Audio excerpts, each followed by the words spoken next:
Hi friends, ఈ question 90% solve చేయడంలో fail అయ్యారు.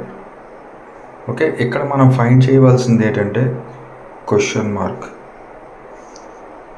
ఈ 42కి ఇంకా 56కి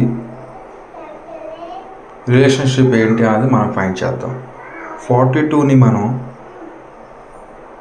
6 into 7 అని రాయొచ్చు కదా. అదేవిధంగా 56ని 7 into 8 అని రాయొచ్చు కదా. 7 8 0 56, 6 7 0 42.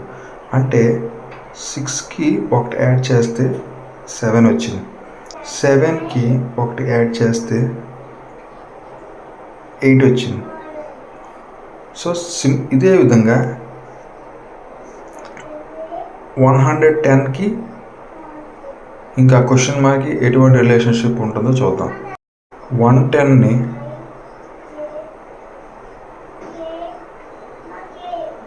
10 into 11 రాయొచ్చు కదా. 10కి ఒక 1 యాడ్ చేయండి, 11కి 1 యాడ్ చేయండి.